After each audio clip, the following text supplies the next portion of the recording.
The first tractor appeared on a rainy afternoon in June 1945, its olive drab paint beating with water as it rumbled up the muddy village road. The sound was unmistakable civilization on gears and diesel. German farmers stepped from their ruined barns, pitchforks still in hand, watching the machine crawl toward them as if it had rolled in from another century entirely. Behind the wheel sat an American engineer, sleeves rolled up, cigarette in his teeth.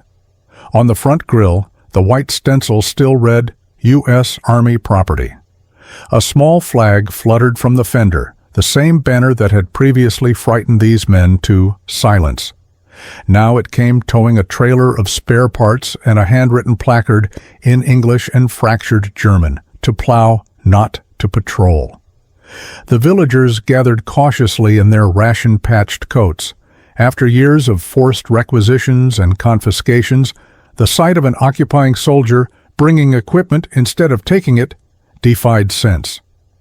The local farmers' cooperative, such as it was, had petitioned the new Allied headquarters for fuel and grain. No one had dared ask for engines. Engines were war material Kriegsgerät, forbidden. Yet there it was, coughing smoke, grumbling like a tame tank. Two American soldiers jumped down, lifting tarps to reveal grease-stained toolkits and manuals written in English. One grinned, gesturing clumsily toward a field of half-dead wheat. "Let's wake this ground up," he said, to no one in particular. Rain spattered on steel and mud. The German farmers stared at the heavy treads cutting into the earth, the deep growl echoing off their empty silos. One younger man, wary but starving, stepped forward. He lifted a spade of sod, nodded toward the machine, and made the universal gesture, turn. The American cranked the handle. The engine roared.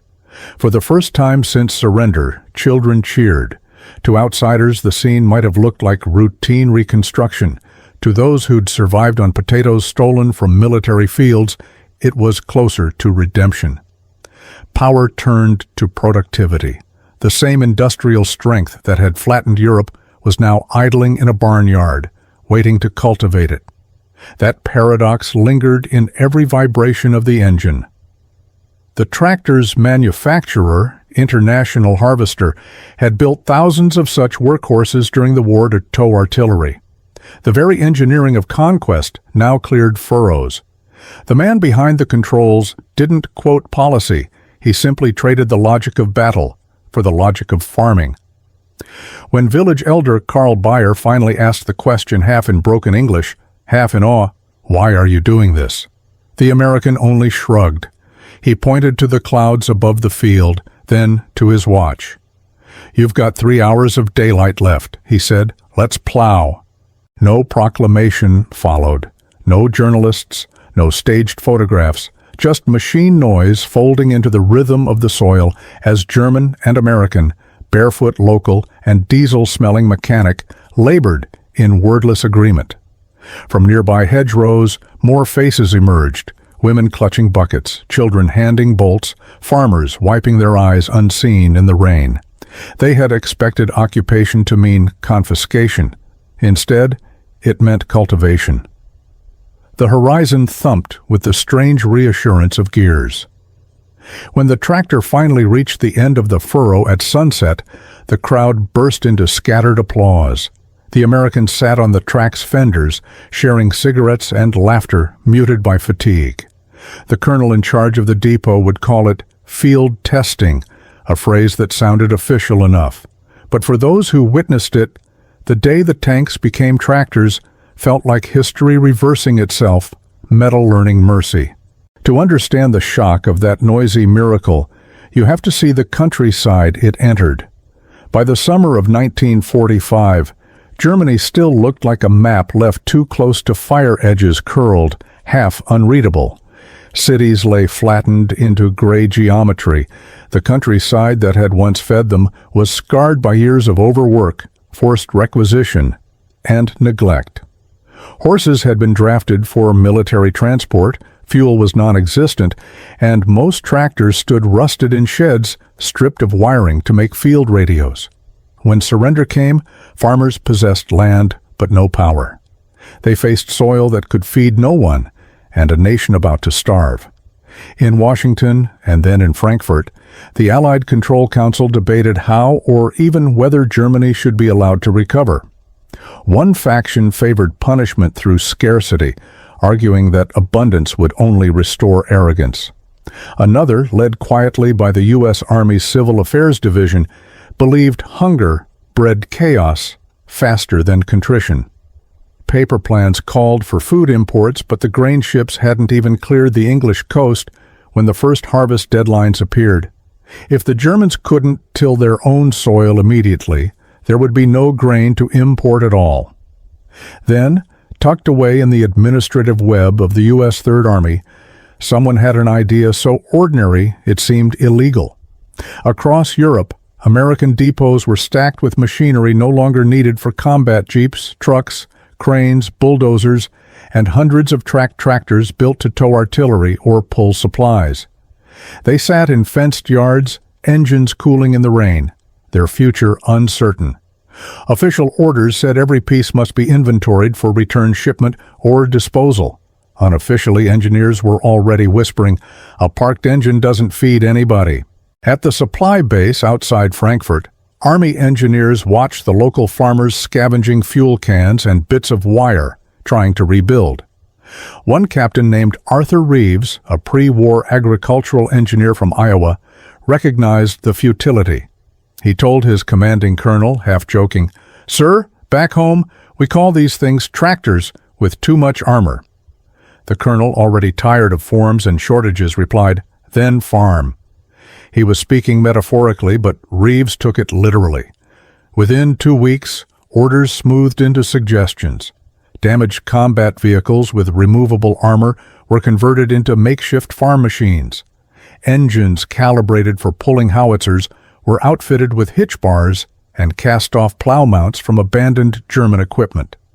Local field workshops, half American, half civilian, became birthplaces of the world's strangest harvest. For the farmers, the first sight of Allied mechanics opening depots was almost incomprehensible. Uniformed men who could have requisitioned homes instead repaired carburetors. What had been symbols of foreign dominance, the star-stenciled trucks and cranes, became tools carried to barns. The language barrier mattered less than the rhythm of wrenches. Soldiers worked by gesture, a nod to start, a raised palm to break. German records from the occupation zones describe a sudden pattern of mechanized aid tractors arriving unannounced from U.S. engineering units, often escorted by armed guards who then stayed for the plowing. Entire villages gathered to watch machines that ran on American gasoline carve deep, confident lines into their fields.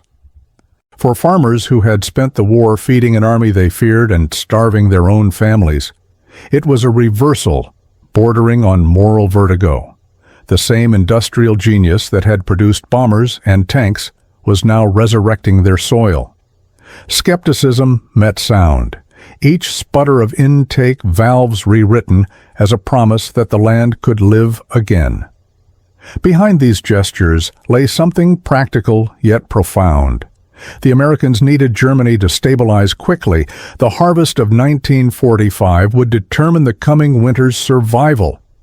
Logistics officers calculated that one working tractor could plow as much acreage as 8 horse teams, and with few horses left, engines meant endurance. When reports reached headquarters about equipment too liberally loaned to German farmers, it was already impossible to recall them. They were plowing as extensions of hope, one field at a time.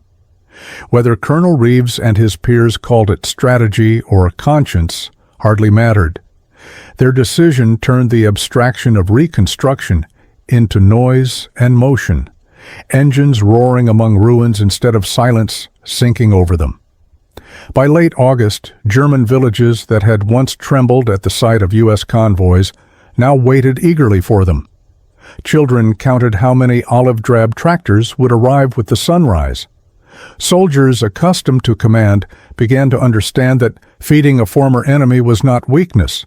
It was the first step in disarming hatred. The first days of that strange harvest rolled in on the rumble of gears. Across the U.S. occupation zone, trucks laden with steel and hope crawled through valleys that still smelled of ash. Soldiers who had memorized the geometry of battle were now measuring fields in hectares, their uniforms stained not with gunpowder, but oil and clay. To German farmers, the sight bordered on surrealism. The same olive drab machines that once dragged artillery down the Ardennes now shook the mud from ruined paddocks outside Bamberg and Fulda.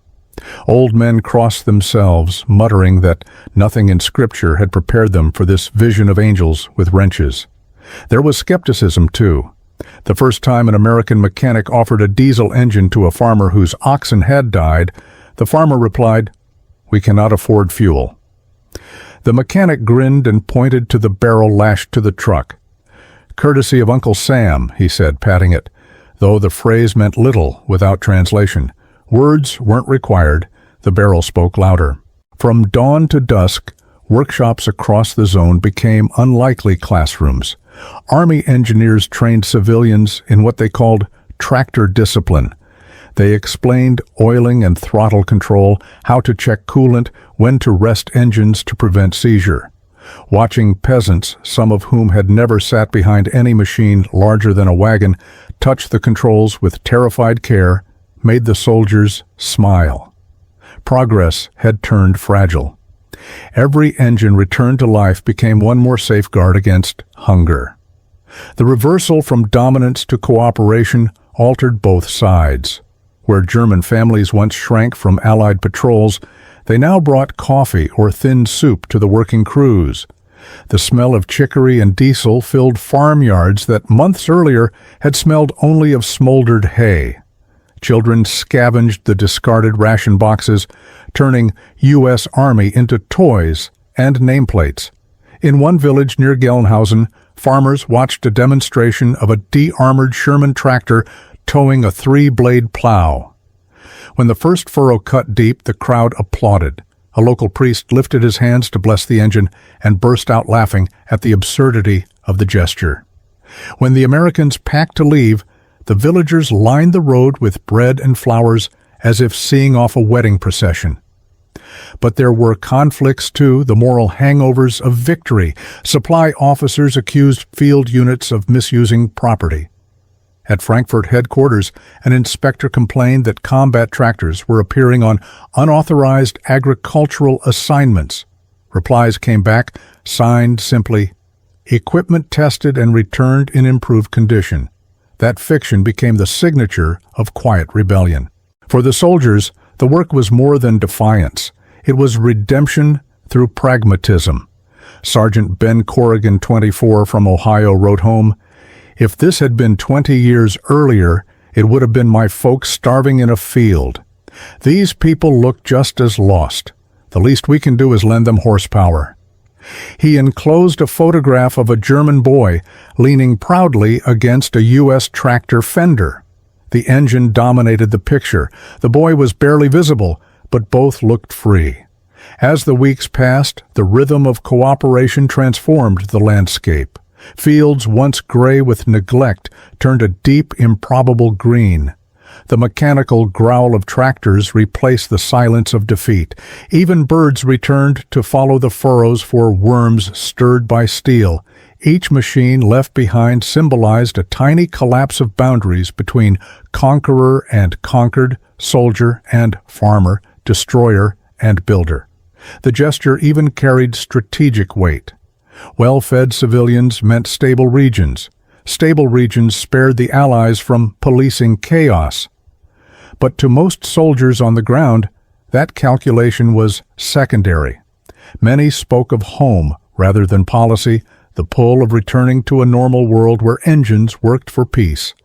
Lieutenant Reeves, the engineer who had first suggested converting the trucks, called it therapy with torque. By harvest's height in September, more than 300 tractors of American origin were plowing in the U.S. zone. Some were returned, others went missing, into barns where grateful farmers painted over the Army stars with coats of rust-colored enamel. No one reported them. Hunger is a better clerk than fear. The transformation wasn't just agricultural, it was psychological. German villagers began greeting Americans without the stiff caution of surrender. The sound of an approaching convoy no longer sent them retreating indoors. It pulled them back into their fields. The war had made engines instruments of terror. Peace turned them into instruments of rhythm. The last major shipment came with autumn rains. A train of flat cars carried a dozen stripped vehicles to the farming valleys near Würzburg. Residents gathered at the siding as cranes lifted the hulking shapes onto roads slick with mud. When the engine started, children danced in the steam clouds. Someone shouted, "Die Pferde sind zurück! The horses have returned!" Everyone laughed. The comparison fit perfectly. Horsepower reborn not from flesh, but forgiveness. That day became legend throughout the region, recounted for decades as the moment sound itself changed meaning, the roar that once signaled advancing tanks, now announcing the season's rescue. By the time autumn settled across the Rhineland, the fields no longer looked wounded. Stubble rose in neat golden rows, the mechanical pattern of survival etched into soil, once written off as lost. The American convoys had moved on toward new duties, yet each valley kept its evidence a tractor, a pile of oily wrenches, a faded stencil of stars hidden beneath repainted seams.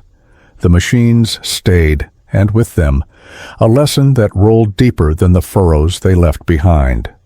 Colonel Burt, the same officer who had authorized the first experimental loan, visited one of the reclaimed farms in October. He found the German farmer, Karl Bayer, guiding a tractor through the damp fields at sundown, his youngest sitting proudly on the fender. The colonel stood at the gate and watched, hands buried in his greatcoat pockets. The sound of the diesel carried across the misted air like distant surf. When Karl saw him, he cut the engine and walked over with a nervous smile. "You left your machine here," he said in uncertain English, as though confessing theft. Bert shook his head. "No, you kept it where it belongs." Then, after a pause, "You've done more with it than we ever did." They exchanged no salute, no handshake, just a nod of mutual understanding that loaned power had become rooted power. Behind them, the tractor coughed and cooled, ticking like a giant watch, measuring the minutes of peace. Across occupied Germany, similar scenes were repeating. The tractor program, an unofficial phrase that later found its way into memoirs, had become impossible to revoke. American depots quietly listed the missing engines as transferred for civil use. The German press, still censored but revived under Allied oversight, called them Die Grünen Riesen, the green giants of mercy. They had done more than plow soil. They had cultivated trust. The winter of 1945 was harsh, but it passed without the starvation many had predicted. Villagers gathered for communal threshing, sharing the heat of labor and the smell of diesel that now meant life instead of occupation. For the first time in years, the barns were full. Children were lighter on their feet. Elders spoke of sowing again come spring. The same farmers who had once cursed enemy engines now blessed their maintenance schedules like prayers. Reports from the U.S. 7th Army described an unexpected side effect. Grain requisition quotas for the military were filled faster than anticipated, with surpluses left to civilian markets. Productivity bred forgiveness, and forgiveness bred order. A sergeant summarized it in a letter home. "Turns out, peace runs on fuel and faith in equal parts." In Berlin, bureaucrats debated whether such generosity might set a precedent. But in the fields, no one debated. The land itself had accepted the Americans' argument. The miracle wasn't mechanical, it was philosophical. Strength, stripped of fear, became usefulness. The same steel that once cut nations apart now bound them through shared harvest. When the next spring came, the tractors still bore patches of army green under the newer coats of red or blue paint. To the farmers, those colors were not reminders of occupation, but stripes of provenance. proof that what had begun as war surplus had matured into the tools of democracy. Each repaired engine connected two worlds that only months before believed nothing about the other could coexist. Decades later, long after the occupation ended, some of those machines would still appear in fields on Germany's back roads, grinding patient and unstoppable. Their owners called them Amerikanische Schlepper, and their idling rumble carried stories to younger generations who could scarcely imagine what it meant to see power handed back to the land.